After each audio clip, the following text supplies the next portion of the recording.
효소인 황후의 삶은 권력이라는 것이 얼마나 비정한지 보여주는 소름 끼치는 증거입니다. 그녀가 그토록 갈망했던 화려한 황후의 예복은 알고 보니 피비린내 나는 정치적 음모로 짜여진 수혜나 다름없었기 때문입니다. 만주족 최고의 명문가에서 태어났지만 그녀는 비정한 정치판 위에서 언제든 버려질 수 있는 희생양으로 자금성에 던져졌습니다. 아버지가 역적으로 몰리는 절체절명의 위기 속에서 그녀는 무려 13년이나 강희제의 분노 앞에서 숨죽인 채 마치 그림자처럼 살아야만 했습니다. 하지만 진짜 비극은 그 차가운 냉대의 세월이 아니었습니다. 그토록 꿈꾸던 황후의 자리에 손을 뻗어 막 닿으려는 순간 깊은 구중궁궐에 저주가 기다렸다는 듯 그녀의 목숨을 차갑게 앗아가 버린 것입니다. 황후로서의 삶은 고작 6개월. 어쩌면 그토록 원했던 황후의 자리는 운명이 이 권력의 꽃을 꺾어버리기 위해 준비해둔 달콤한 사형 선고가 아니었을까요? 1661년 청나라의 3대 황제 순치제가 24살의 젊은 나이에 천연두로 급사했습니다. 제국은 충격에 빠졌습니다. 남겨진 것은 고작 8살 난 아들, 현엽뿐이었습니다. 어린 황제가 즉위한다는 것은 곧 권력의 공백을 의미합니다. 순치제는 죽기 전 어린 아들을 보호하기 위해 믿을 만한 신하 4명에게 유언을 남겼습니다. 어린 황제를 잘 보필하여라. 이들이 바로 청나라 초기 역사를 피로 물들인 4대 보정 대신입니다. 손이 수크사하, 에빌룬, 그리고 오발. 이 4사람의 이름은 효소 인황후의 인생을 결정짓는 핵심 키워드입니다. 겉으로는 어린 황제를 돕는 충신들이었지만 그들의 속마음은 달랐습니다. 황제는 어리고 옥좌는 비어있는 것이나 다름없었습니다. 권력의 냄새를 맡은 늑대들이 본색을 드러내기 시작한 것입니다. 그 중에서도 가장 위험한 인물은 단연 오베였습니다. 그는 전쟁터에서 잔뼈가 굵은 무장이었고 성격이 불같으며 오만방자했습니다. 그는 자신이 선왕제의 유탁을 받은 고명대신이라는 명분으로 조정을 장악해 나갔습니다. 황제 앞에서도 목소리를 높였고 자신의 뜻에 반대하는 자는 가차없이 죽였습니다. 어린 강희제는 옥좌에 앉아 있었지만 사실상 허수아비였습니다. 조정의 모든 결정은 오베의 입에서 나왔고 오베의 집 앞은 청탁을 하러 온 관리들로 문전성시를 이루었습니다. 사람들은 수군거렸습니다. 지금 천하의 주인은 강희제가 아니라 오베다. 이 살벌한 권력의 소용돌이 속에서 오늘의 주인공 니오후르시의 아버지인 에빌룬은 어떤 위치에 있었을까요? 바로 이 지점에서 비극의 씨앗이 잉태됩니다. 에빌룬. 그는 만주 양황기 출신으로 청나라 개국 공신 가문의 후예였습니다. 가문의 격으로만 따지면 오베보다 더 높았으면 높았지 결코 뒤지지 않는 명문가였습니다. 하지만 에빌룬에게는 치명적인 약점이 있었습니다. 바로 우유부단함과 기회주의적 태도였습니다. 에빌룬은 오베의 포악한 성격과 막강한 권력을 두려워했습니다. 그는 소니처럼 노련하게 중립을 지키지도 못했고 수크사처럼 오베에게 맞서지도 못했습니다. 대신 그는 가장 쉬운 길, 하지만 훗날 자신의 딸에게 가장 가혹한 결과를 초래할 길을 선택합니다. 바로 오베와의 동맹이었습니다. 에빌룬은 오베의 모든 결정에 동조했습니다. 오베가 이 자를 죽여야 한다고 하면 고개를 끄덕였고 이 땅을 뺏어야 한다고 하면 도장을 찍어주었습니다. 사람들은 에빌룬을 가리켜 오베의 그림자, 줏대 없는 꼭두각시라고 비웃었지만 그는 오베라는 호랑이 등에 올라타 안전을 도모하려 했습니다. 그리고 이 정치적 결탁을 더욱 공고히 하기 위해 끔찍한 정략적 결정이 내려집니다.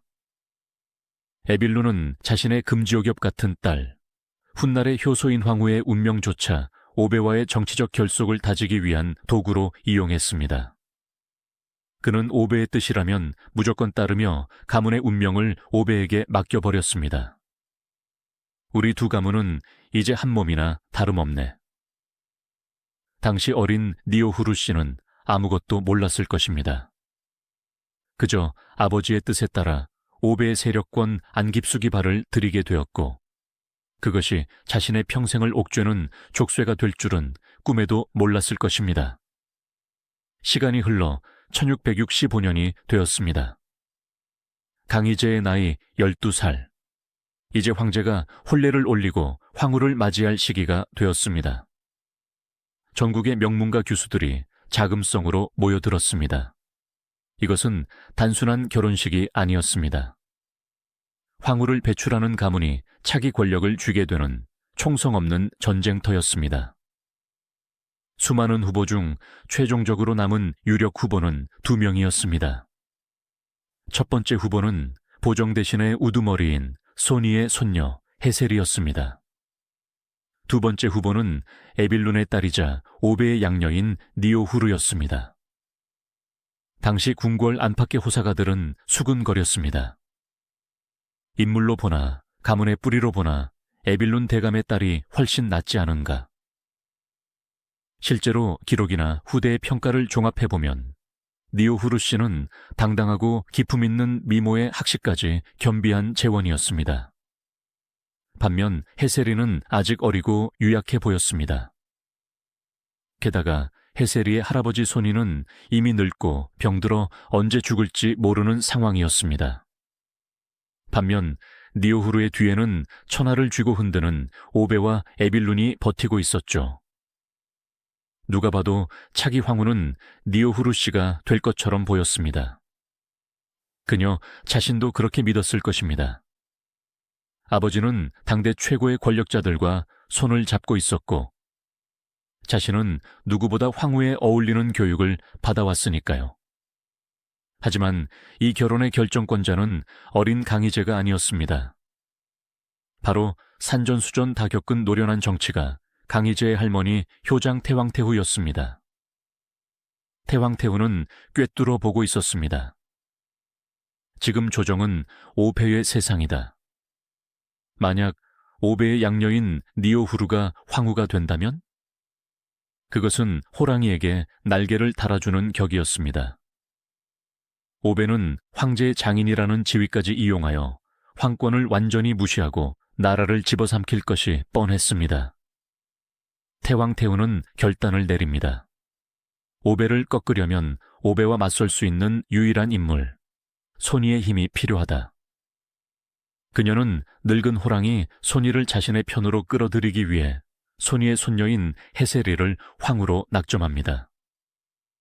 이것은 철저한 정치적 계산이었습니다. 오베를 고립시키고 소니 가문으로 하여금 황실을 수호하게 하려는 고도의 술책이었죠. 그리고 니오후루 씨에게는 청천벽력 같은 비보가 전해집니다. 니오후루 씨는 황후가 아닌 비로 봉한다. 혼례식 날, 그 잔인한 차별은 시각적으로 극명하게 드러났습니다. 황후로 간택된 헤세리의 가마는 자금성의 정문인 오문을 활짝 열고 당당하게 들어왔습니다. 오문은 오직 황제만이 드나들 수 있는 문이며, 황후는 혼례날 단 한 번 이 문을 통과할 영광을 누립니다.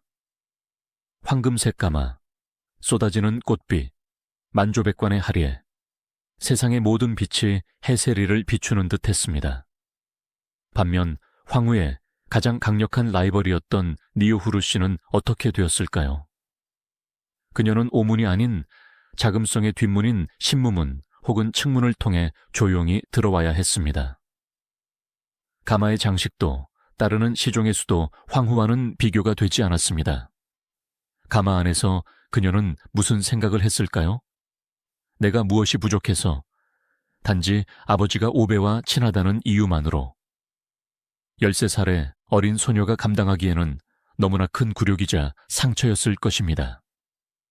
그녀는 가마의 틈새로 저 멀리 들려오는 황후 책봉식의 팡파르 소리를 들으며 입술을 깨물었을지도 모릅니다. 긍지 높은 명문가 니오후르의 딸로서 자신의 가치가 정치라는 저울질에 의해 내팽개쳐진 순간을 뼈저리게 느꼈을 것입니다. 하지만 이것은 시작에 불과했습니다. 황금 세장 속에서의 삶은 밖에서 보는 것보다 훨씬 더 차갑고 가혹했습니다. 그녀는 이제 황후의 그늘이자 경계 대상 1호로 살아가야 했습니다. 입궁 후 그녀의 처지는 미묘했습니다. 그녀의 품계는 비었지만 조정 대신들은 그녀를 단순한 후궁으로 보지 않았습니다. 그녀의 뒤에는 여전히 막강한 권력자 오베와 에빌룬이 있었기 때문입니다.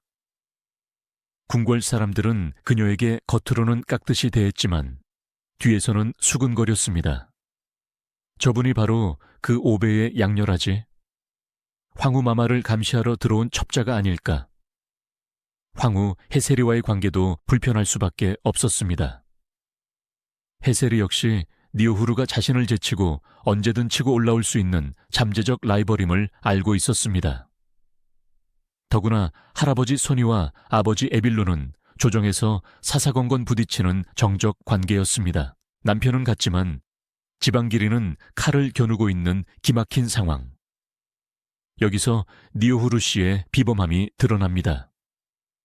보통의 10서너 살 소녀라면 질투심에 불타오르거나 집안의 권세를 믿고 거만하게 굴 법도 했습니다. 하지만 그녀는 놀랍도록 성숙하고 조용했습니다. 그녀는 본능적으로 깨달았습니다. 지금 내가 살 길은 납작 엎드리는 것이다. 튀어나온 못이 정을 맞는다. 그녀는 화려한 장신구를 멀리하고 수수한 옷차림을 했으며 매일 황태후와 태왕태후에게 문안 인사를 올릴 때도 극도로 말을 아꼈습니다. 황후 헤세리에게도 깍듯이 예의를 갖추어 그 어떤 트집도 잡히지 않으려 노력했습니다. 밤이 되면 그녀는 자신의 처소에서 책을 읽었습니다. 그녀는 특히 한족의 고전과 역사서에 심취했다고 전해집니다. 책 속에서 그녀는 권력의 무상함과 인내의 지혜를 배웠을 것입니다. 강희제는 그런 그녀를 어떻게 보았을까요? 처음 강희제는 그녀를 경계했습니다. 자신이 그토록 증오하는 오베가 보낸 여인, 자신의 일거수일투족을 감시할지도 모르는 여인. 강희제는 일부러 그녀의 처소를 찾지 않았을지도 모릅니다. 하지만 시간이 지나면서 강희제의 시선도 조금씩 달라지기 시작합니다. 그녀에게서 오베의 오만함이나 에빌룬의 기회주의적인 모습이 전혀 보이지 않았기 때문입니다. 오히려 그녀는 깊은 우물처럼 고요하고 그 누구보다 사리 분별이 명확했습니다. 강희제는 독서광인 그녀와 대화를 나누며 그녀가 단순한 정략 결혼의 희생양이 아니라 지성적인 동반자가 될 수 있음을 어렴풋이 느끼기 시작했습니다. 그러나 두 사람 사이에 싹트기 시작한 작은 신뢰조차 거대한 폭풍 앞에서는 촛불처럼 위태로웠습니다. 1669년 강희제가 마침내 칼을 뽑아들었기 때문입니다. 1669년 강희제는 16살이 되었습니다. 성인이 된 황제는 더 이상 꼭두각시 노릇을 참을 수 없었습니다. 그는 치밀한 계획 끝에 궁궐 안에서 훈련시킨 소년 씨름꾼들을 이용해 천하장사 오베를 기습적으로 체포합니다. 이것이 바로 유명한 오베의 난 제압 사건입니다. 오베는 하루아침에 권좌에서 끌려 내려와 감옥에 갇혔습니다. 그의 일파들은 줄줄이 체포되어 처형되거나 유배를 갔습니다. 자, 이제 불똥은 어디로 튈까요? 바로 오베이의 충실한 그림자 에빌룬이었습니다. 조정 대신들은 벌떼처럼 일어나 상소를 올렸습니다. 에빌룬은 오베의 악행을 알고도 묵인했고 그에게 빌붙어 권력을 누렸습니다. 그 역시 오베와 같은 역적입니다. 처형해야 합니다. 에빌룬은 관직을 삭탈당하고 감옥에 갇혔습니다. 가문은 풍비박산이 났습니다. 그리고 이 불길은 궁궐 깊숙한 곳 니오후르 씨의 처소까지 번졌습니다. 역적의 딸, 역적의 양녀, 신료들은 외쳤습니다. 폐하, 역적 에빌룬의 딸을 배출시키소서. 냉궁으로 쫓아내야 합니다. 그녀의 인생 최대의 위기였습니다. 어제까지만 해도 명문가의 딸이었던 그녀가 하루아침에 패비가 되어 쫓겨날 처지가 된 것입니다. 그녀는 자신의 처소에서 하얀 소복을 입고 닥쳐올 처분을 기다리며 떨고 있었습니다. 아버지를 원망했을까요? 아니면 자신의 기구한 운명을 탓했을까요? 이때 강희제가 예상치 못한 결정을 내립니다. 에빌룬의 죄는 무겁다. 허나 그의 딸은 죄가 없다. 강희제는 에빌룬의 관직은 빼앗았지만 목숨은 살려주었습니다. 그리고 놀랍게도 니오후르시의 비직첩을 유지하도록 명했습니다. 그녀를 배출하지 않은 것입니다. 왜였을까요? 단순히 예정에 이끌려서? 아닙니다. 여기에는 강희제의 정치적 계산과 인간적 연민이 복합적으로 작용했습니다. 강희제는 오배를 숙청했지만 아직 조정이 완전히 안정되지 않았음을 알았습니다. 니오후르 가문은 여전히 만주족 사이에서 영향력이 컸기에 그들을 완전히 적으로 돌리기보다는 품어서 자신의 편으로 만드는 것이 낫다고 판단했을 수 있습니다. 또한 지난 몇 년간 지켜본 니오후르 씨의 성품에 대한 확신이 있었을 것입니다. 그녀가 아버지나 오배와는 다른 사람이라는 것을. 하지만 목숨은 부지했으나 그녀의 입지는 바닥으로 떨어졌습니다. 그녀는 이제 역적 혐의를 받았던 자의 딸로서 숨조차 크게 쉬지 못하고 투명 인간처럼 살아야 했습니다. 황후 헤세리가 황제의 총애를 받으며 아들을 낳고 승승장구하는 동안 그녀는 칠흑 같은 어둠 속에서 언제 끝날지 모르는 기다림의 시간을 견뎌야만 했습니다. 그렇게 시간은 흘러 1607-14년이 되었습니다. 그리고 또 한 번의 거대한 운명의 파도가 그녀를 덮쳐옵니다. 1607-14년 6월, 여름의 초입이었지만 자금성의 공기는 얼음장처럼 차가웠습니다. 곤룡궁 안에서는 상호의 비명이 끊이지 않았습니다. 강희제의 첫사랑이자 정치적 동반자였던 황후 헤세리가 둘째 황자를 낳고 있었습니다. 이미 한번 아들을 잃은 경험이 있는 헤세리는 이번 출산에 목숨을 걸었습니다. 강희제 역시 곤룡궁 밖을 서성이며 제발 모자가 무사하기만을 하늘에 빌고 또 빌었습니다. 응애, 응게, 마침내 우렁찬 아기 울음소리가 터져 나왔습니다. 훗날의 황태자, 윤잉이 태어나는 순간이었습니다. 하지만 기쁨은 찰나였습니다. 아기 울음소리와 동시에 산모의 숨소리가 가파르게 잦아들기 시작했습니다. 난산으로 인한 과다출혈. 어이들이 다급하게 약탕을 올리고 침을 놓았지만 생명의 불씨는 이미 꺼져가고 있었습니다. 황후, 눈을 뜨시오. 짐을 두고 가지 마시오. 21살의 젊은 황제는 아내의 시신을 붙잡고 어린아이처럼 울부짖었습니다. 어린 시절 천연두로 부모를 잃고 할머니 슬에서 외롭게 자란 강희제에게 헤세리는 단순한 아내가 아니었습니다. 그녀는 오배의 위협 속에서 서로를 의지하며 생존해온 전우였습니다. 헤세리의 죽음은 자금성 전체를 슬픔에 빠뜨렸지만 누군가에게는 또 다른 의미의 충격으로 다가왔습니다. 바로 니오후르 씨였습니다.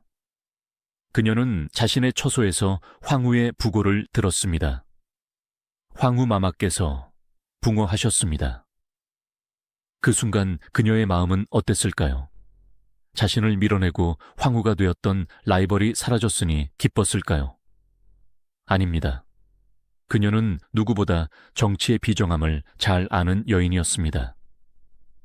헤세리의 죽음은 곧 후궁의 질서가 무너짐을 의미했고 황제에게 닥칠 거대한 시련을 예고하는 것이었습니다. 무엇보다 어머니를 잃고 덩그러니 남겨진 핏덩이 황자에 대한 연민이 그녀의 가슴을 찔렀을 것입니다. 이제 황궁계는 주인이 없습니다. 그리고 밖에서는 더 무서운 폭풍우가 몰려오고 있었습니다. 1673년 말부터 시작된 3번의 난은 1674에 이르러 절정에 달하고 있었습니다. 명나라 출신의 항장들인 오삼계, 상지신, 경정충이 청나라 타도를 외치며 반란을 일으킨 것입니다. 이것은 단순한 반란이 아니었습니다. 청나라 건국 이래 최대의 위기였습니다. 남쪽의 절반이 반란군의 손에 넘어갔고 몽골의 왕공들조차 동요했습니다. 조정 대신들 사이에서도 강북을 포기하고 만주로 도망가야 한다는 패배주의가 만연했습니다. 강희제는 고립무원이었습니다. 믿었던 신하들은 도망칠 궁리를 하고 있었고 유일한 안식처였던 황후 해세리마저 세상을 떠났습니다. 21살의 황제는 낮에는 전쟁 지휘로 피를 말리고 밤에는 텅 빈 곤영궁을 바라보며 외로움에 몸서리쳤습니다. 이때 강희제의 등 뒤를 조용히 받쳐주는 그림자가 있었습니다. 바로 니오후르 씨였습니다. 황후가 사라진 내명부는 혼란스러웠습니다. 수많은 후궁과 궁녀, 환관들을 통솔할 구심점이 사라졌기 때문입니다. 효장 태왕태후는 늙었고 황제는 전쟁터에 정신이 팔려 있었습니다. 자칫하면 후궁들이 권력 다툼을 벌이거나 궁 내부의 동요가 밖으로 새어나가 반란군에게 이용될 수도 있는 상황이었습니다. 이때 강희제는 중대한 결정을 내립니다. 황후의 자리는 비워두되 내명부의 통솔권은 니오후르비에게 맡긴다. 왜 그녀였을까요? 당시 궁 안에는 다른 후궁들도 있었습니다. 해비나라 씨, 영비마가 씨 등 쟁쟁한 가문의 여인들이 있었죠. 하지만 가문의 격과 입궁 순서를 따져봤을 때 에빌룬의 딸이자 초기부터 입궁했던 니오후르 씨를 능가할 사람은 없었습니다. 하지만 이것은 독이 든 성배였습니다. 그녀는 정식 황후가 아니었습니다. 명분은 약한데 책임만 막중한 자리였습니다. 만약 내명부에서 작은 잡음이라도 생긴다면? 역시 죄인의 딸이라 덕이 부족하다는 비난이 쏟아질 것이 뻔했습니다. 게다가 그녀의 아버지 에빌룬은 병석에 누워 오늘 내일 하고 있었고 가문의 힘은 예전만 못했습니다. 니오후르 씨는 이 무거운 짐을 묵묵히 받아들였습니다. 그녀는 화려한 권력을 휘두르는 대신 철저한 관리자의 길을 택했습니다. 그녀는 매일 새벽같이 일어나 궁 내부의 살림을 점검했습니다. 전쟁 중인 황제를 위해 궁의 지출을 대폭 줄였고 화려한 연회를 금지했습니다. 후궁들이 불만을 표할 때면 그녀는 단호하게 말했습니다. 지금 폐하께서는 전선에서 피를 흘리는 장병들을 걱정하며 밤잠을 못 이루십니다. 우리가 어찌 호의호식할 수 있겠습니까? 그녀의 리더십은 소리 없이 강했습니다. 그녀는 엄격했지만 공정했고 차가워 보였지만 세심했습니다. 어머니 잃은 어린 황태자 유닝을 친자식처럼 보살피는 것도 그녀의 몫이었습니다. 이 시기 강희제와 니오후르 씨의 관계는 급격히 가까워집니다. 이것은 불타오르는 남녀의 정열이라기보다는 전쟁터의 전우애와 지적인 동반자로서의 깊은 유대감이었습니다. 강희제는 지쳤습니다. 조정에서는 매일 5~3개의 군대가 어디까지 왔다는 비보만 들려왔고 신하들은 서로 책임을 떠넘기기에 바빴습니다. 유일하게 마음 편히 쉴 수 있는 곳은 니오후르 씨가 지키는 후궁뿐이었습니다. 어느 날 밤 강희제가 그녀의 처소를 찾았습니다. 그녀는 화장을 고치고 황제를 기다리는 대신 서책을 읽고 있었습니다. 강희제가 물었습니다.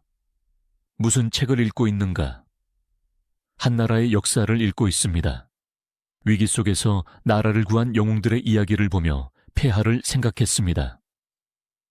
두 사람은 밤이 새도록 역사와 정치, 그리고 인간의 도리에 대해 토론했습니다. 강희제는 놀랐습니다. 그녀는 단순한 규방의 여인이 아니었습니다. 그녀는 세상 돌아가는 이치를 알고 있었고 황제의 고뇌를 누구보다 깊이 이해하고 있었습니다. 효성인 황후가 강희제에게 정치적 파트너였다면 니오후르 씨는 강희제에게 정서적 안식처였습니다. 강희제는 그녀에게서 잃어버린 평온을 찾았습니다. 그녀의 목소리는 차분했고 그녀의 조언은 사심이 없었습니다. 강희제는 일기에 남기지 않았지만 아마도 이렇게 생각했을 것입니다. 내가 왜 진작 그대의 진가를 몰라봤을까? 10년 전 그대가 연문으로 들어올 때 내가 한 번이라도 더 따뜻하게 손을 잡아주었더라면 미안함과 고마움, 그리고 뒤늦게 피어난 애틋함. 3번의 난이라는 지옥 같은 불길 속에서 두 사람의 사랑은 그렇게 조용히, 하지만 단단하게 여물어가고 있었습니다. 하지만 여기서 의문이 생깁니다. 니오후르 씨가 그토록 헌신했고 강희제도 그녀를 인정했다면 왜 바로 황후로 책봉하지 않았을까요? 왜 무려 3년이라는 긴 시간 동안 그녀를 비의 자리에 두었을까요? 역사학자들은 이 지점에서 강희제의 냉철한 정치적 계산을 지적합니다. 첫째, 전쟁의 불확실성 때문입니다.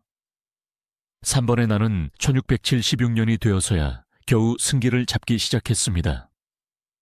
그전까지는 나라가 망할지도 모른다는 공포가 지배했습니다. 이런 전시 상황에서 성대한 황후 책봉식을 여는 것은 사치이자 민심을 자극할 수 있는 위험한 일이었습니다. 둘째, 에빌룬의 존재입니다.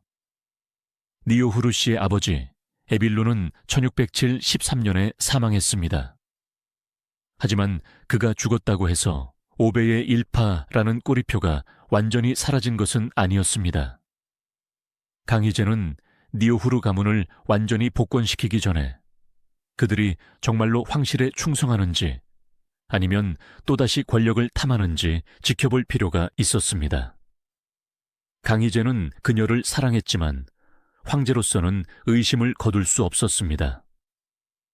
이 3년은 강희제에게는 검증의 시간이었고 니오후르 씨에게는 피를 깎는 인내의 시간이었습니다. 그녀는 알았습니다. 자신이 황후가 되기 위해서는 아버지의 그림자를 지워야 하고 자신의 가문이 황권을 위협하지 않는다는 것을 몸소 증명해야 한다는 것을. 그래서 그녀는 더욱더 몸을 낮췄고 자신의 권한을 남용하지 않았습니다.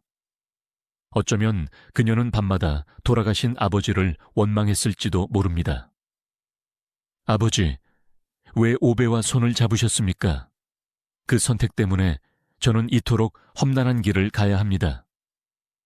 1677년 상황이 호전되었습니다. 3번의 나는 진압 국면으로 접어들었고 조정은 안정을 되찾았습니다.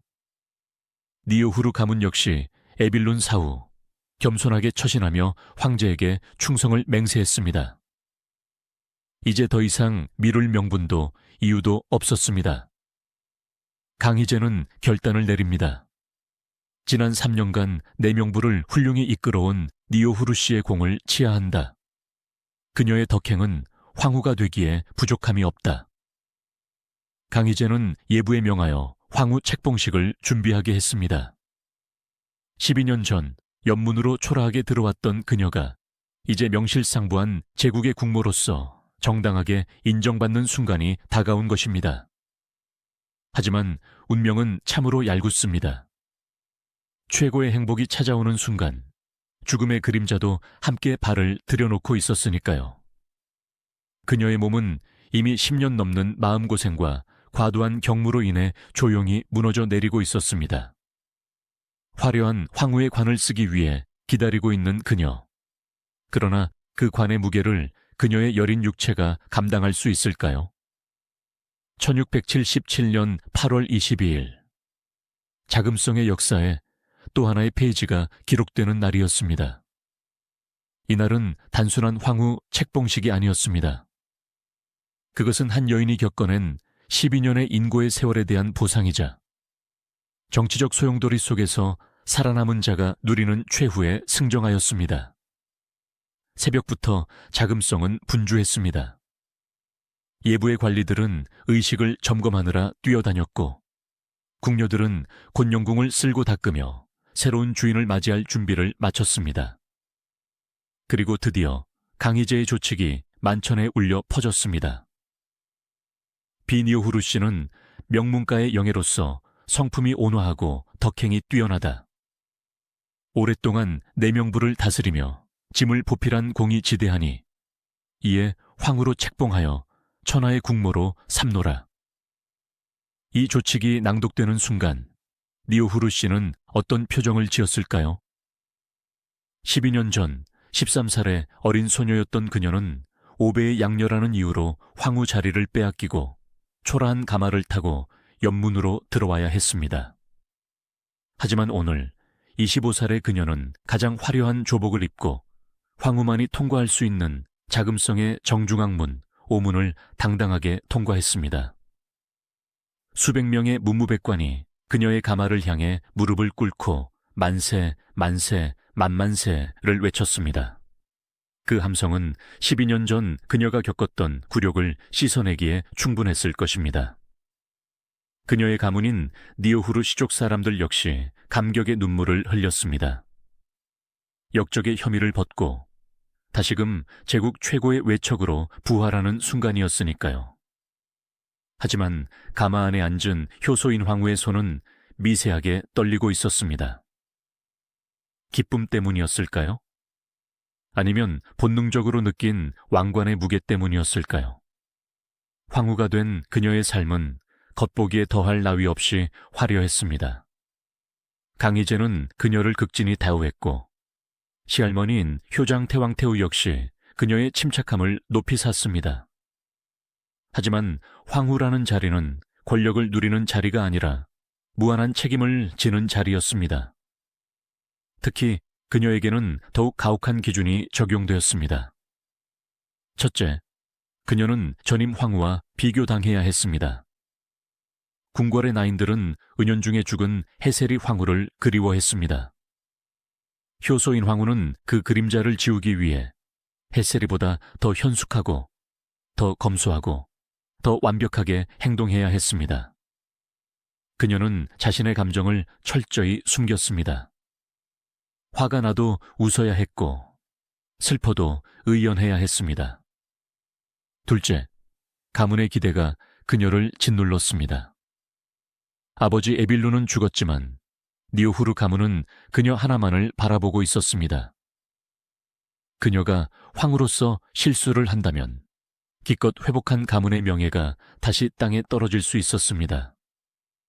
가문의 친척들은 끊임없이 청탁을 넣거나 그녀의 권세를 이용하려 들었을 것입니다. 그녀는 그들 사이에서 줄타기하며 황제의 눈치를 살펴야 했습니다. 셋째, 어린 황태자 윤잉의 존재입니다. 강희제는 죽은 첫 번째 황후가 낳은 아들 윤잉을 끔찍이 아꼈고 이미 황태자로 책봉해 두었습니다. 효소인 황후는 자신의 아이가 없는 상태에서 전처의 아들이자 차기 황제인 윤잉을 친어머니처럼 보살펴야 했습니다. 만약 윤잉에게 작은 생책이라도 난다면 모든 비난의 화살은 계모인 그녀에게 쏟아질 것이 뻔했습니다. 기록에 따르면 그녀는 윤잉을 매우 살뜰히 챙겼다고 합니다. 하지만 그것이 진심에서 우러나온 모성애였는지 아니면 살아남기 위한 처절한 연기였는지는 아무도 모릅니다. 분명한 것은 그녀가 단 한순간도 긴장의 끈을 놓을 수 없었다는 사실입니다. 그럼에도 불구하고 1677년 가을부터 겨울까지는 그녀의 인생에서 가장 행복했던 시기였을 것입니다. 3번의 나는 이제 완전히 진압 단계로 접어들었고 강희제의 얼굴에도 웃음꽃이 피었습니다. 황제는 경무 틈틈이 곤영궁을 찾아와 황후와 차를 마시고 시를 짓고 국정을 논했습니다. 강희제에게 효소인 황후는 대화가 통하는 유일한 여인이었습니다. 다른 후궁들이 폐하, 오늘 입은 옷이 예쁘지요? 라며 애교를 부릴 때 효소인 황후는 폐하, 강남의 쇠복구는 어떻게 되어가옵니까? 라고 물으며 황제의 근심을 덜어주려 했습니다. 강희제는 그런 그녀를 깊이 신뢰했습니다. 그는 내명부의 모든 권한을 그녀에게 일임했고 황후가 있어 내 마음이 편안하다고 입버릇처럼 말했습니다. 두 사람은 부부이자 친구이자 정치적 파트너였습니다. 10년 전 서로를 경계하며 바라보던 소년과 소녀는 이제 제국을 함께 짊어진 성숙한 황제와 황후가 되어 있었습니다. 이 시기 궁궐 사람들은 이렇게 수군거렸습니다. 곤영궁의 주인이 바뀌니 황궁의 봄날이 왔구나. 황후 마마의 덕망이 하늘에 닿아 폐하께서도 평안해 보이신다. 하지만 자연의 섭리는 잔인합니다. 꽃이 가장 화려하게 만개한 순간은 곧 시들기 직전임을 의미하기 때문입니다. 1677년 겨울, 북경의 추위는 유독 매서웠습니다.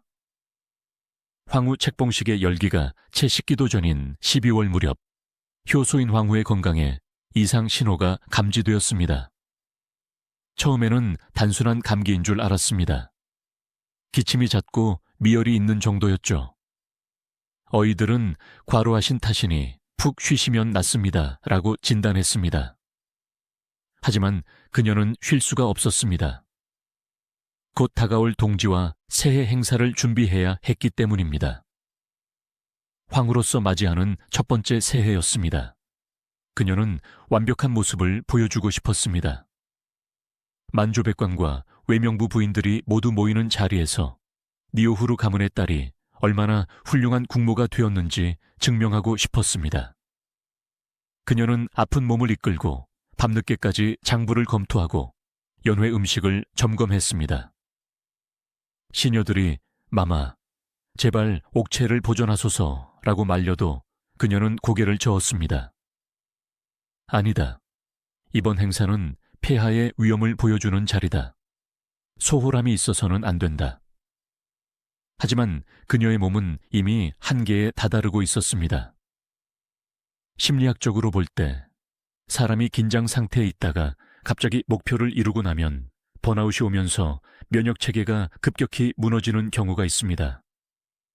12년 동안 황후가 되겠다는 일념 하나로 버텨온 그녀의 정신력이 막상 황후가 되고 나자 긴장이 풀리면서 육체의 붕괴를 초래했는지도 모릅니다.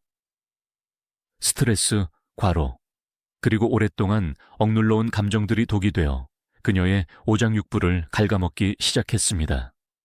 해가 바뀌어 1678년 1월이 되었습니다. 황후의 병세는 급격히 악화되었습니다. 이제는 침상에서 일어나는 것조차 힘겨워졌습니다. 밥을 넘기지 못하고 물만 마셔도 구토를 했습니다. 강희제는 그제야 사태의 심각성을 깨달았습니다. 어이는 무엇을 하느냐? 황후의 병이 왜 낫지 않는 것이냐? 강희제는 격노하여 어이들을 닥달했지만 명의들도 고개를 저을 뿐이었습니다. 병명조차 명확하지 않았습니다. 기력이 쇠하고 심장이 약해져가는 일종의 심화병과도 같았습니다. 강희제는 매일 양심전에서의 정무가 끝나자마자 곤영궁으로 달려왔습니다. 황후, 조금만 더 힘을 내시오. 봄이 오면 우리 함께 남원으로 놀러 가기로 하지 않았소. 황제의 간절한 목소리에 효소인 황후는 힘없이 미소 지었습니다. 하지만 그녀의 눈빛은 이미 삶에 대한 집착보다는 다가올 운명을 예감한 듯한 체념이 깃들어 있었습니다. 그녀는 자신의 몸이 예전 같지 않음을, 이 화려한 곤영궁이 자신의 무덤이 될 것임을 직감하고 있었던 것입니다.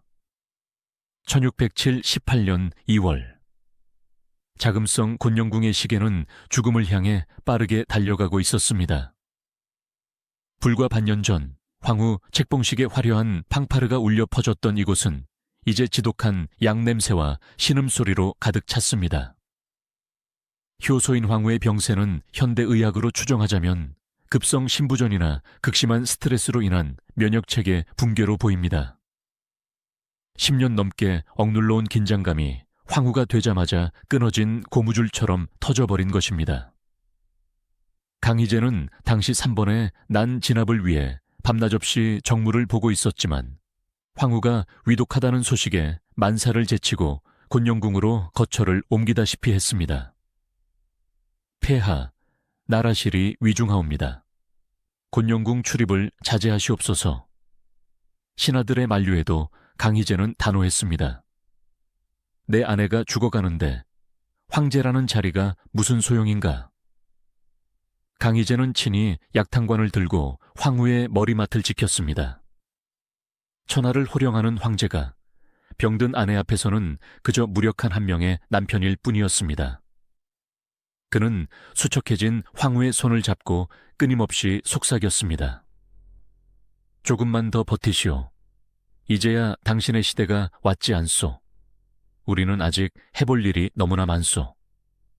하지만 효소인 황후는 대답 대신 가쁜 숨만 몰아쉬었습니다. 그녀의 눈동자는 이미 초점을 잃어가고 있었지만 잡고 있는 강희제의 손만은 놓지 않으려 안간힘을 쓰고 있었습니다. 그것은 삶에 대한 미련이라기보다는 홀로 남겨질 남편에 대한 마지막 연민이었을 것입니다. 운명의 날인 2월 26일 아침, 효소인 황후가 힘겹게 눈을 떴습니다. 죽음 직전에 잠시 정신이 맑아지는 회광반초였습니다. 그녀는 곁에서 쪽잠을 자고 있는 강희제를 바라보았습니다. 전쟁과 경무, 그리고 간병으로 인해 헬쑥해진 남편의 얼굴. 그녀는 떨리는 손을 들어 강희제의 뺨을 어루만졌습니다. 강희제가 그 손길에 놀라 눈을 떴습니다. 황후, 정신이 드시오? 효소인 황후는 미미한 목소리로 입을 열었습니다. 역사서에는 기록되지 않았지만 두 사람의 상황을 미루어 보건대 이런 대화가 오갔을 것입니다. 폐하, 송구하옵니다. 신첩 폐하와의 약속을 지키지 못할 것 같습니다. 그런 말 마시오. 어이가 곧 새로운 약을 가져올 것이오. 살 수 있어. 효소인 황후는 고개를 가로저었습니다. 폐하, 신첩은 지난 6개월이, 아니, 폐하 곁에 머물렀던 지난 13년이 꿈만 같았습니다. 비록 짧은 인연이었으나 폐하의 아내로 살 수 있어 행복했습니다. 부디 강건하시어 이 나라를 태평성대로 이끄소서. 그리고 그녀는 마지막 힘을 짜내어 가장 걱정되는 한마디를 남겼습니다. 그리고 신첩의 가문을 너무 미워하지 말아 주시옵소서. 마지막 순간까지도 그녀는 자신이 떠난 후 남겨질 가문과 황제의 관계를 걱정했습니다. 아버지 에빌룬의 죄, 오베이의 그림자. 그 굴레가 자신이 죽은 후 다시 가문을 덮칠까 두려웠던 것입니다. 강희제는 눈물을 흘리며 고개를 끄덕였습니다. 내 약속하리다. 그대 가문을 내 혈육처럼 돌보겠소. 그러니 제발 가지 마시오. 1678년 2월 26일 신시. 효소인 황후 니오후르씨, 향년 25세.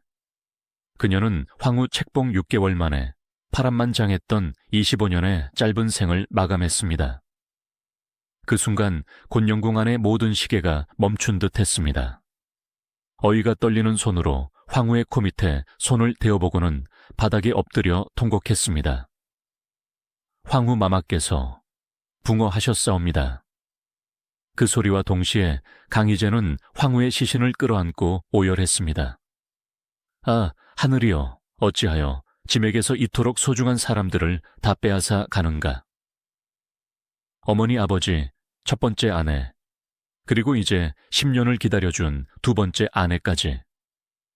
강희제의 절규는 자금성의 높은 담을 넘어 베이징 하늘로 퍼져나갔습니다. 그것은 황제의 위엄 따위는 던져버린 사랑하는 이를 잃은 한 남자의 처절한 비명이었습니다. 황후의 죽음 직후 강희제는 전례 없는 행동을 보입니다.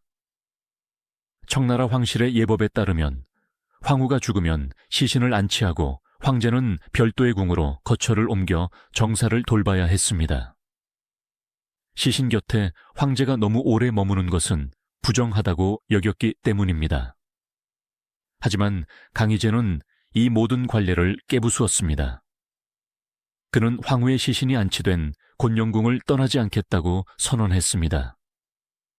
짐은 이곳에서 황후와 마지막 시간을 보낼 것이다. 누구도 나를 막지 마라. 강희제는 무려 20일 가까이 곤영궁에 머물며 황후의 관 곁을 지켰습니다. 낮에는 관을 어루만지며 생전의 추억을 이야기했고, 밤에는 관 옆에 가니 침상을 놓고 잠을 청했습니다. 신하들은 난리가 났습니다. 폐하 3번의 난이 아직 끝나지 않았습니다. 전선에서 급보가 올라오고 있습니다. 옥체를 보존하시고 정사를 돌보소서. 황후 마마의 상례도 중요하지만 산 사람도 살아야 하지 않겠습니까? 하지만 강희제의 귀에는 아무것도 들리지 않았습니다. 그는 자신이 황후에게 해줄 수 있는 것이 이것밖에 없다고 생각했습니다. 살아서는 3년이나 기다리게 했고 10년이나 마음을 졸이게 했습니다. 죽어서라도 곁에 있어 주는 것, 그것만이 그녀에 대한 속죄라고 믿었습니다. 강희제는 매일 곤영궁 뜰에 앉아 멍하니 하늘을 바라보았습니다. 그대가 없는데 천하를 통일한들 무슨 기쁨이 있겠는가. 강희제는 그녀에게 최고의 시호를 내립니다. 효소, 효성스럽고 덕이 있다. 소, 밝고 명확하며 지혜롭다.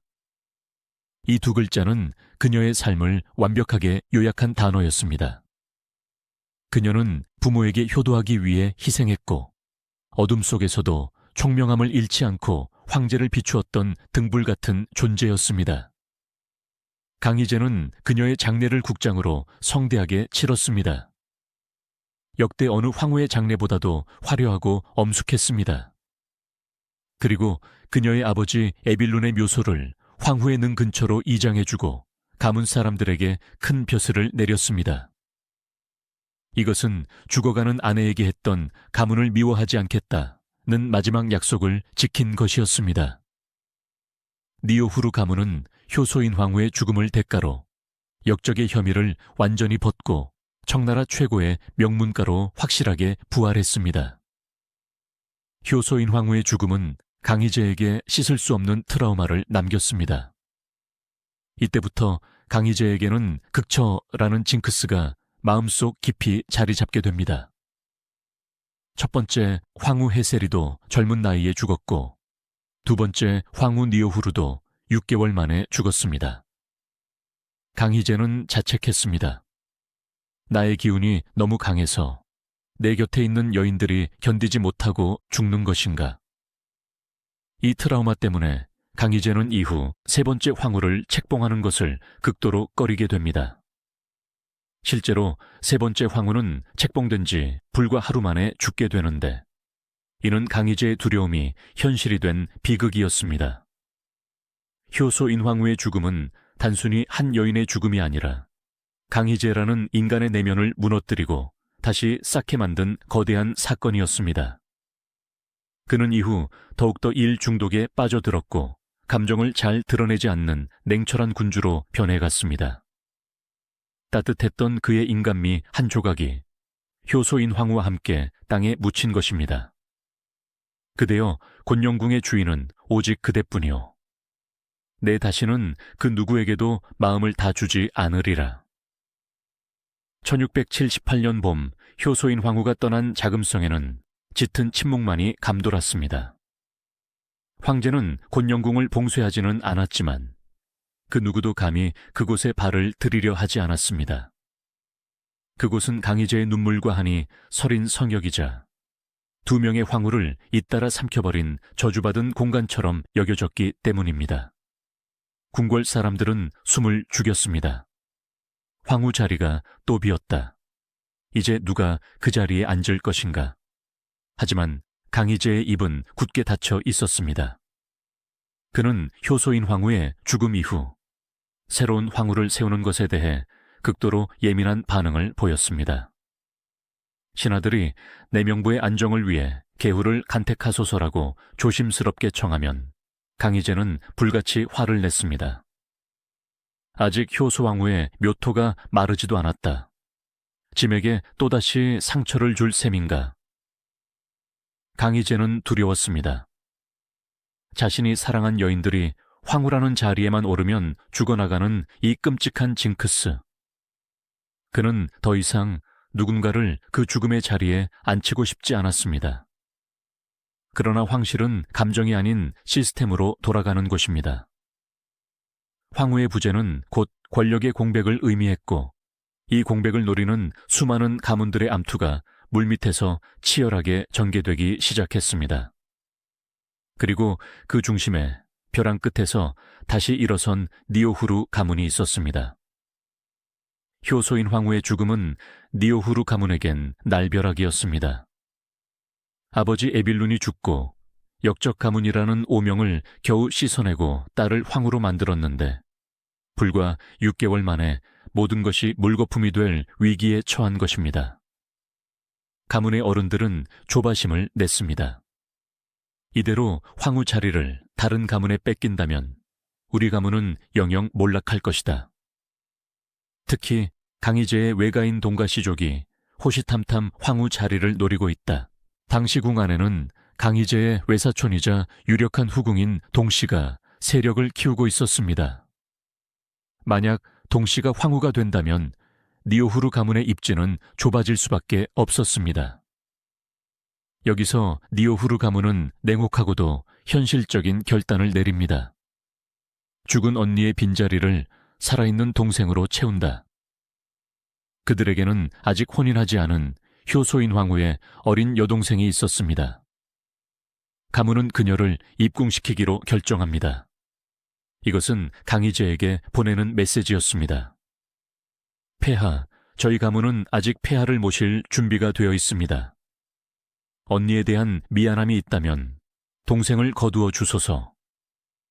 죽은 딸의 시신 앞에서 눈물을 흘리던 가문이 곧바로 다른 딸을 준비시키는 비정한 모습.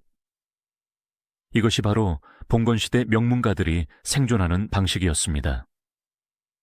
그녀의 이름은 역사에 정확히 기록되지 않았지만 우리는 그녀를 훗날의 시호인 온희귀비로 부릅니다. 그녀는 언니인 효소인 황후와 많이 닮았지만 분위기는 달랐습니다.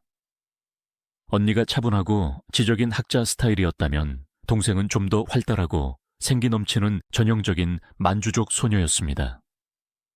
하지만 그녀의 입궁은 축복이 아니었습니다. 그녀는 입궁하는 순간부터 언니의 대용품이라는 꼬리표를 달아야 했기 때문입니다. 강희제는 처음에 그녀의 입궁을 달가워하지 않았을지도 모릅니다. 그녀를 볼 때마다 죽은 아내가 떠올라 괴로웠을 테니까요. 하지만 강희제 역시 정치적인 인간이었습니다.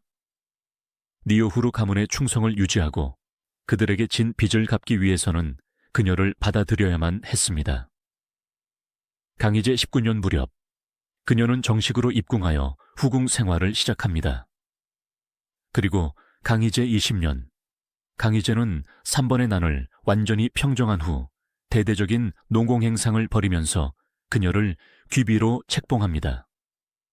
이는 황후 바로 다음가는 후궁 중 으뜸인 자리였습니다.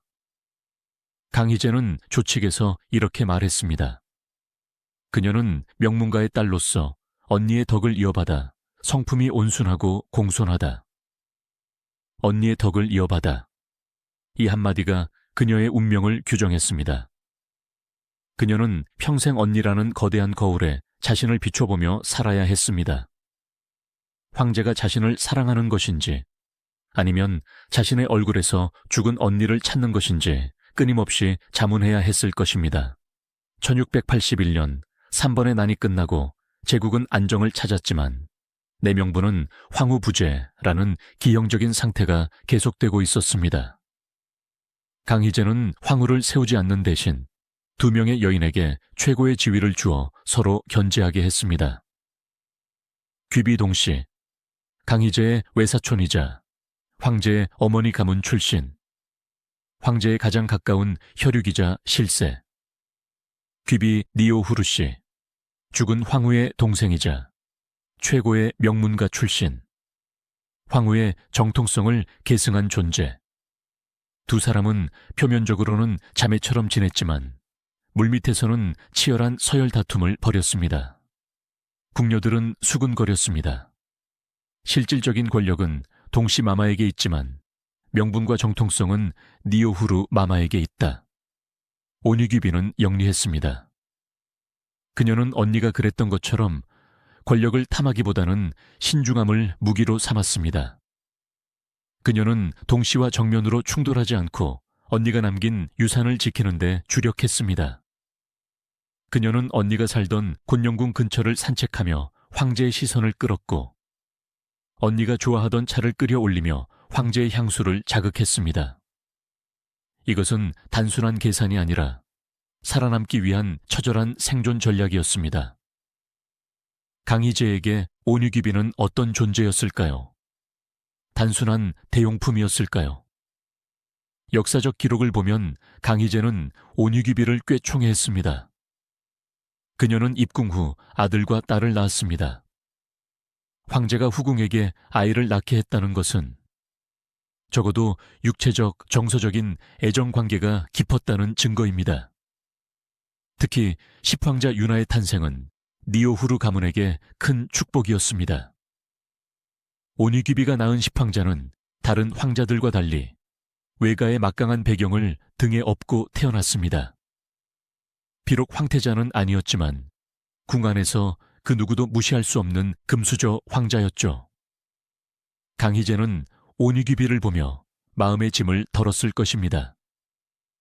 내가 효소왕후를 지키지 못했지만 그녀의 동생과 그녀의 아들만은 반드시 지키리라.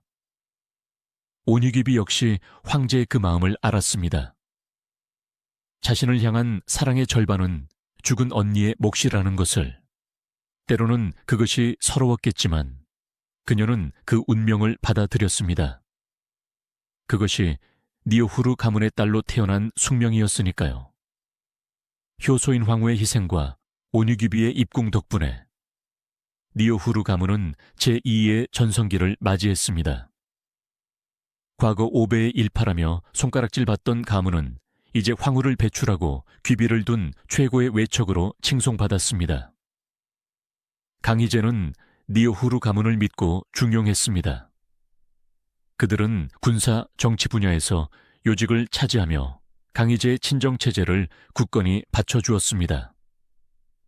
이것은 효소인 황후가 죽어가면서 남긴 마지막 소원, 신첩의 가문을 미워하지 마소서가 완벽하게 이루어진 셈입니다. 죽은 자의 소원이 산 자들의 영광을 만들어낸 것입니다. 하지만 빛이 강하면 그림자도 짙은 법.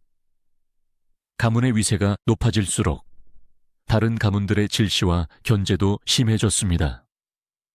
특히 다음 황권을 노리는 황자들의 경쟁, 구자탈적의 서막이 서서히 오르고 있었습니다. 그리고 오니귀비가 낳은 십황자 역시 그 소용돌이에 휘말리게 됩니다. 효소인 황후가 떠난 지 3년, 그녀의 동생은 귀비가 되어 가문을 지켰고 황자를 낳아 황실의 일원이 되었습니다. 겉으로 보기에 모든 상처는 아물었고 비극은 끝난 것처럼 보입니다. 하지만 역사는 반복됩니다. 강희제의 아내를 잃는 저주는 아직 끝나지 않았습니다. 그리고 오니귀비 역시 언니처럼 짧은 생을 살다 갈 운명이 기다리고 있습니다. 황금 세장 속의 봉황들은 왜 이토록 슬픈 운명을 타고난 것일까요? 그리고 강희제는 또다시 다가오는 이별을 감당할 수 있을까요? 자금성에는 보이지 않는 저주가 떠돌고 있었습니다.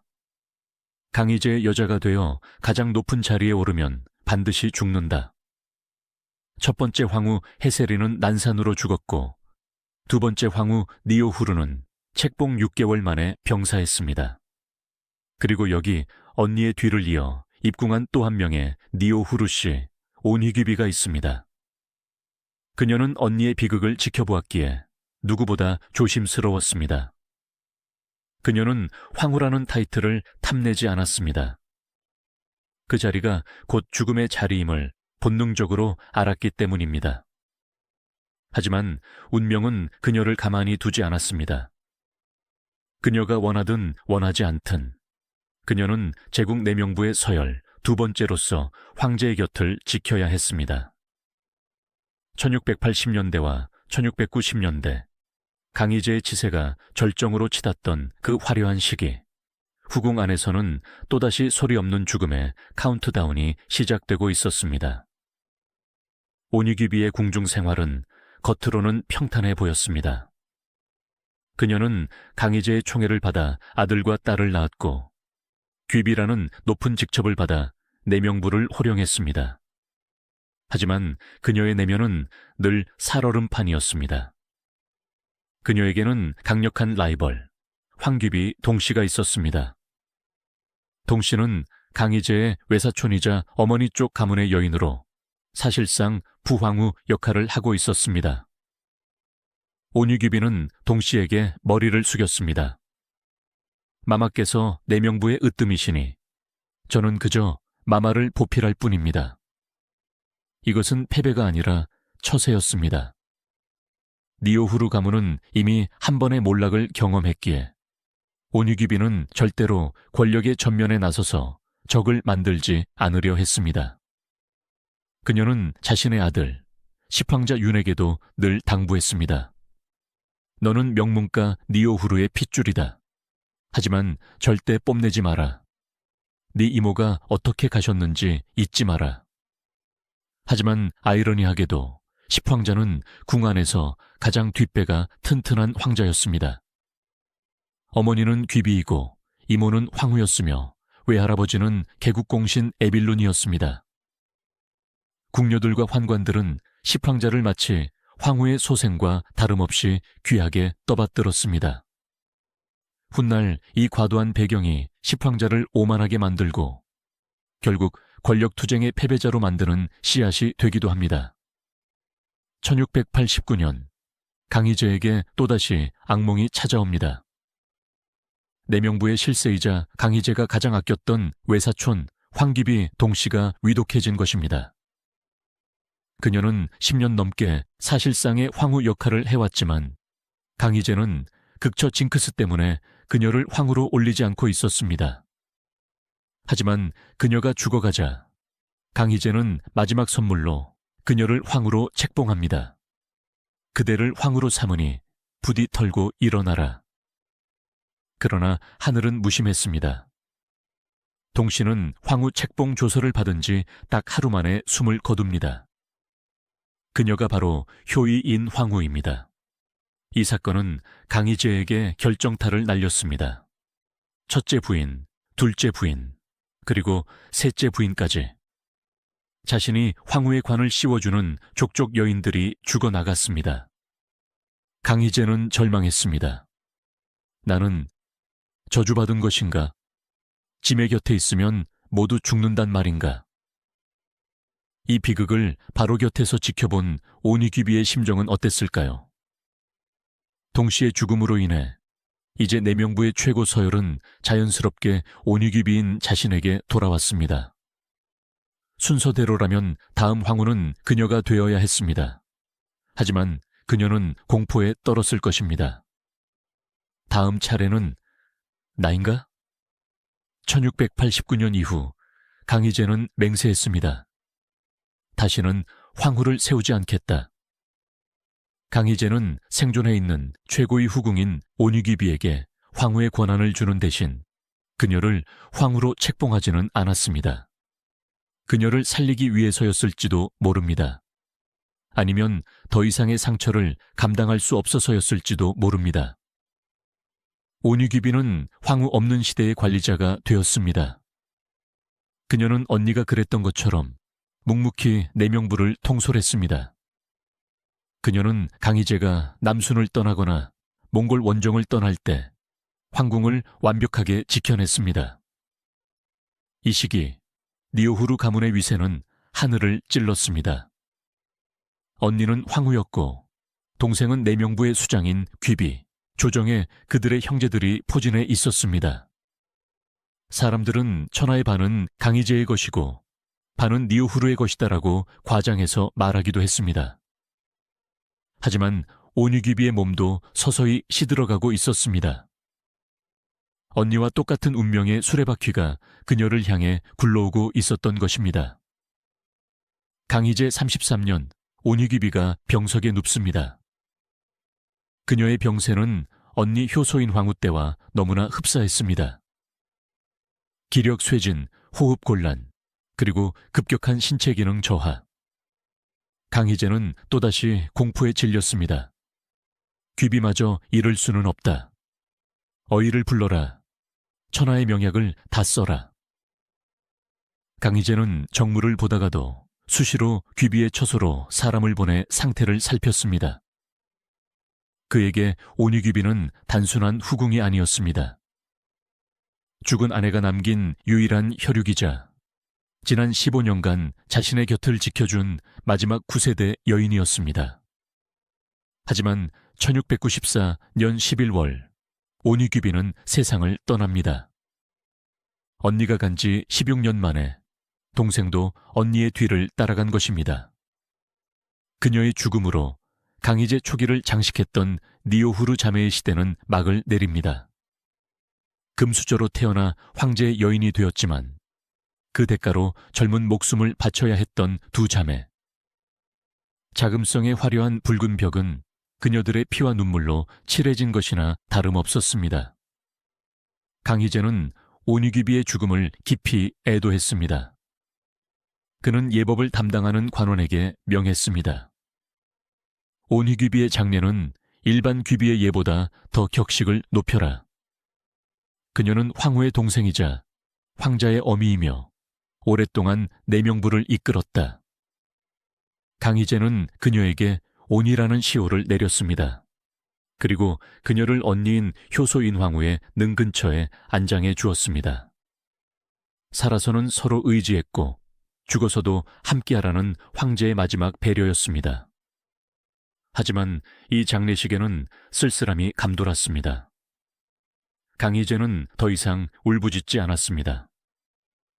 너무 많은 죽음을 겪은 탓에 그의 슬픔은 이제 겉으로 드러나지 않고 속으로 딱딱하게 굳어버린 것입니다.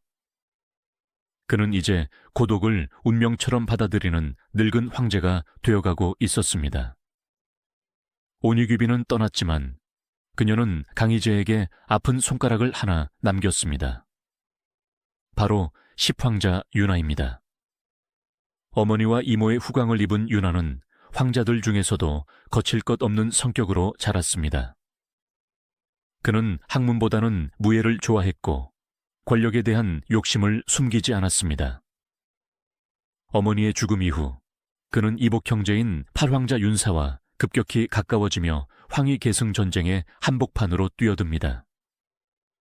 효소인 황후와 오니귀비가 목숨 바쳐 지켜낸 가문의 힘. 그 힘은 이제 십황자라는 칼이 되어 황실을 겨누게 됩니다. 두 자매가 하늘에서 이 모습을 보았다면 얼마나 가슴을 쳤을까요? 가문을 살리기 위해 희생했던 그녀들의 노력이 오히려 황실의 불화로 이어지는 아이러니. 니오후르 자매는 같습니다. 하지만 역사는 묘한 반전을 준비하고 있습니다. 최고 명문가였던 효소인 황후 직계 가문은 서서히 권력 투쟁의 늪에 빠져들지만 가문에 주목받지 못하던 한 구석에서 새로운 불씨가 피어오르고 있었습니다. 가문이 몰락했다고 여겨질 때쯤 전혀 예상치 못한 인물이 등장하여 니오후르 씨의 영광을 영원히 역사에 새기게 됩니다. 바로 훗날 걸륭제의 어머니가 되는 여인, 또 다른 니오후르 씨의 등장입니다. 그녀는 효소인 황후처럼 금수저도 아니었고 오니귀비처럼 화려하지도 않았습니다. 하지만 그녀야말로 최후의 승자가 될 운명을 타고났습니다. 효소인 황후가 떠난 지 어느덧 30여 년. 자금성의 시간은 무심하게 흘렀습니다. 강희제는 위대한 성군으로 추앙받으며 청나라의 전성기를 열었지만 그의 가정사는 비극으로 얼룩져 있었습니다. 황후들은 요절했고 장성한 아들들은 황좌를 놓고 서로 칼을 겨누는 구자탈적의 지옥도가 펼쳐졌습니다. 그리고 그 권력 투쟁의 패배자들 속에 효소인 황후와 온유기비가 목숨 바쳐 지켜낸 혈육 십황자 윤하가 있었습니다. 어머니와 이모의 후광을 입고 거칠 것 없이 자랐던 십황자. 그는 팔황자 윤사를 지지하며 차기 황권을 꿈꿨지만 승리는 냉철한 사황자 옹정제에게 돌아갔습니다. 옹정제 즉위 후 십황자는 역모 혐의로 자귀를 박탈당하고 가택 연금을 당합니다. 명문가 니오후르 씨의 직계 혈통, 금수저 중에 금수저였던 그가 몰락한 것입니다. 사람들은 수군거렸습니다. 효소인 황후의 영광도 온유기비의 헌신도 결국 이렇게 끝나는가? 니오후르 가문의 운명은 여기까지인가? 하지만 역사는 참으로 짓궂은 작가입니다. 가장 화려했던 직계가 무너지는 순간 아무도 주목하지 않았던 반계에서 기적 같은 반전이 일어나고 있었으니까요. 효소인 황후의 가문인 니오후르 씨족은 매우 방대했습니다. 에빌룬의 직계 자손들은 권력 투쟁에서 패배했지만 에빌룬의 먼 친척이자 하급 관리의 딸이었던 또 다른 니오후르 씨가 옹정제의 후궁으로 들어와 있었습니다. 그녀는 효소인 황후처럼 명문가 출신도 아니었고 입궁 당시 지위도 낮았습니다.